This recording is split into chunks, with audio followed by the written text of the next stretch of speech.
On everyone, we are back for another baseball video. We're looking at the Wednesday slate.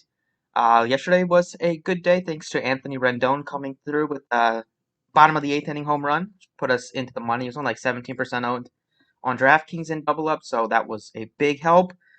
So that also cashed us in tournaments as well. And then Fanduel did good in 50-50s, just missed the tournaments by a few points. Could have used a couple more innings, or at least one more inning out of Gibson, although he kind of got ruined by the first inning with that error. But just happy to get back onto the winning track. Time to start a long run. So let's get started. Appreciate if you hit the like on the video and subscribe if you have not already. See if we can get 200 likes on the video. And also, NBA basketball is back tomorrow, so it's going to get pretty wild, but we still be doing daily NBA videos, and I'll still be doing daily baseball videos. So we got those two sports I will be focusing on, and it's gonna be very, very fun. So I cannot wait for that. Probably be dropping the video tonight for NBA tomorrow. And let's get started with this beautiful slate. Also, you can follow me on Twitter. It's at the DFS process if you want updates throughout the day as things change for both sports. Well, when basketball starts tomorrow, but for baseball, if you want some updates. And let's get started here. So thank God, the last two pitching days were terrible. We actually have a bunch of good quality pitchers today with a lot of teams back with their SP1s. Got DeGrom, Cole, Charlie Morton, Soroka, Boyd, Paddock, Woodruff. So we got quite a bit of options at the top. Obviously, everybody's going to be going to Garrett Cole as a chalk pitcher. I think there's no problem with that. I would be a little bit hesitant just because this Baltimore team is a little bit different than last year. If you just look at their plate IQ, they brought in Jose Iglesias, who doesn't strike out. The Iglesias Hanser Alberto combination doesn't strike out too much. Last year they had Trey Mancini with a 22% K rate, uh, Jonathan VR with a very high K rate as well. Mancini struck out over 20%. They had Dwight Smith Jr. also struck out a lot, and now they replaced them with Iglesias. Now that Austin Hayes, who only has a limited sample size, but he's only been 16.7% of his.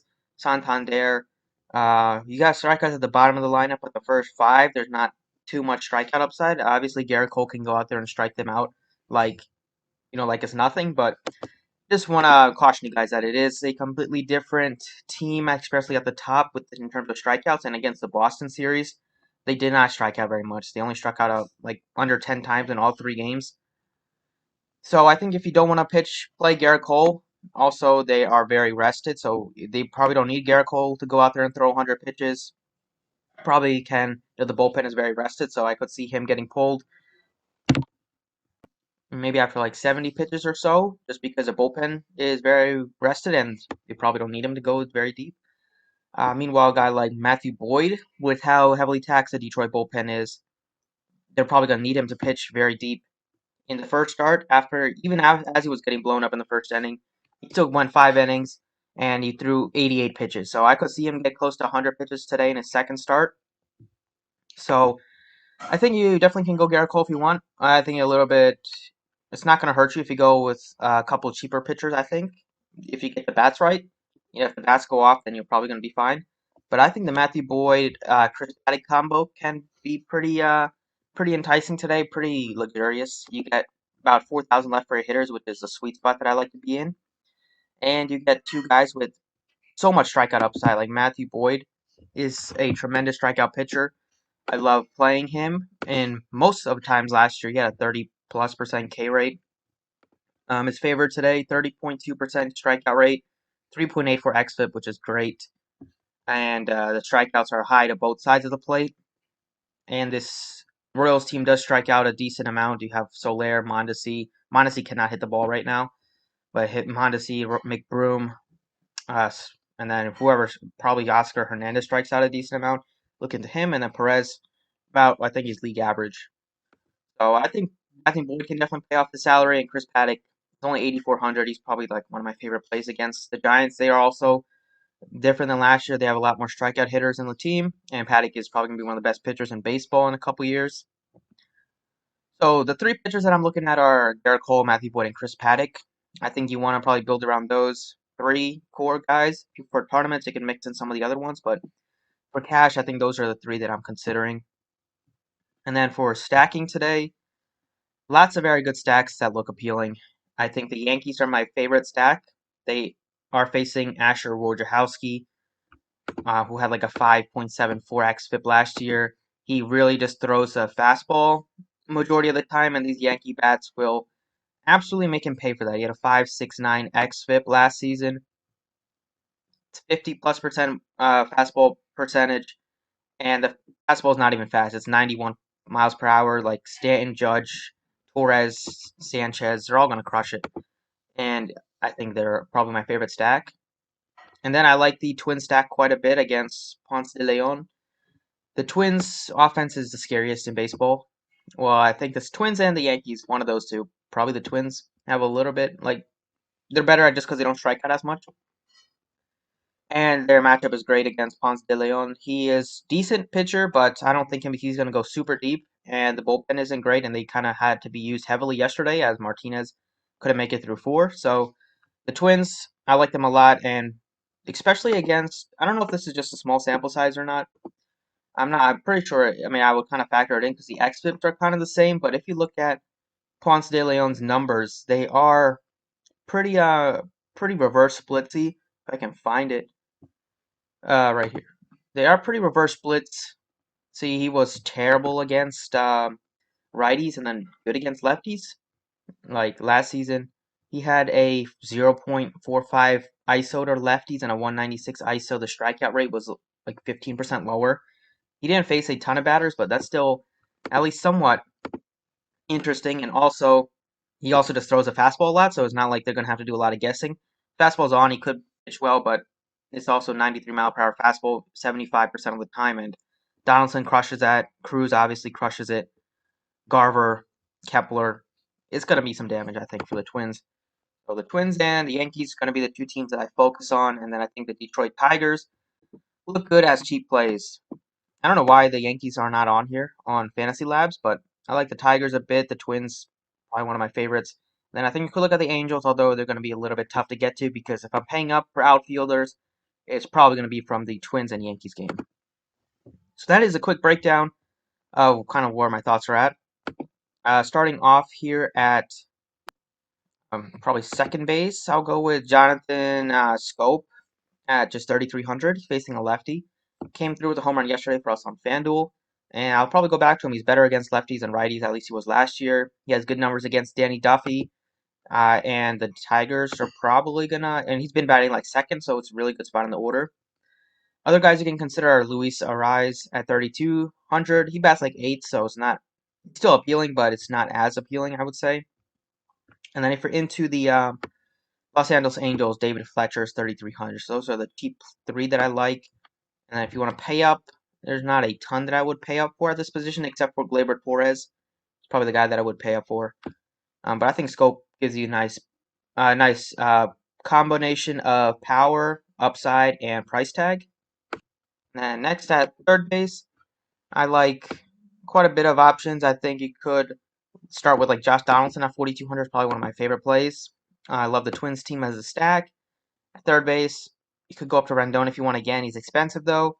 You have Gio Urshela at 5,000. But I just love Josh Donaldson. He is just a very good hitter in terms of power. He hits right in the heart of the lineup. He has good guys sitting behind him, in front of him, good RBI opportunities every day. He's a little bit reverse splitsy, I believe. Reverse splits last season. Last season, he had a 271 average against righties, so definitely reverse splitsy a little bit. 271 ISO, strikeout rate is lower as well. He also gets on base at a high clip. Just love Josh Donaldson at that price tag. And then in the outfield, we go for Nelson Cruz. Just too cheap, basically. That's what it comes down to. Should not be $4,400. He has like the highest. He has one of the highest upsides on the slate any given day. He's already shown us. He should at least be in the mid 5,000 on this slate. Too cheap with tremendous upside. It's not like he can't hit righties. He can hit righties. He's also very good against lefties, though. I mean, he's 40 years old and he's still hitting the ball like he is. So it's just super impressive. Looking back at his numbers last season, they were incredible. 307 average to righties, 25 bombs. The power was definitely there. 50+% hard hit rate to both sides of the plate. and he had a 283 ISO. Obviously, the ISO against lefties is just going to blow you away, but it's still extremely good against righties. Way like better than 95% of the players in the league. So love Nelson Cruz at 4,400. That is probably a gimme. And then I'm going with maybe Aaron Judge. Between Aaron Judge or Giancarlo Stanton, I think both look very, very good. Both should crush Wojciechowski if you can fit both in your lineup. I think you can do that, but I like Judge.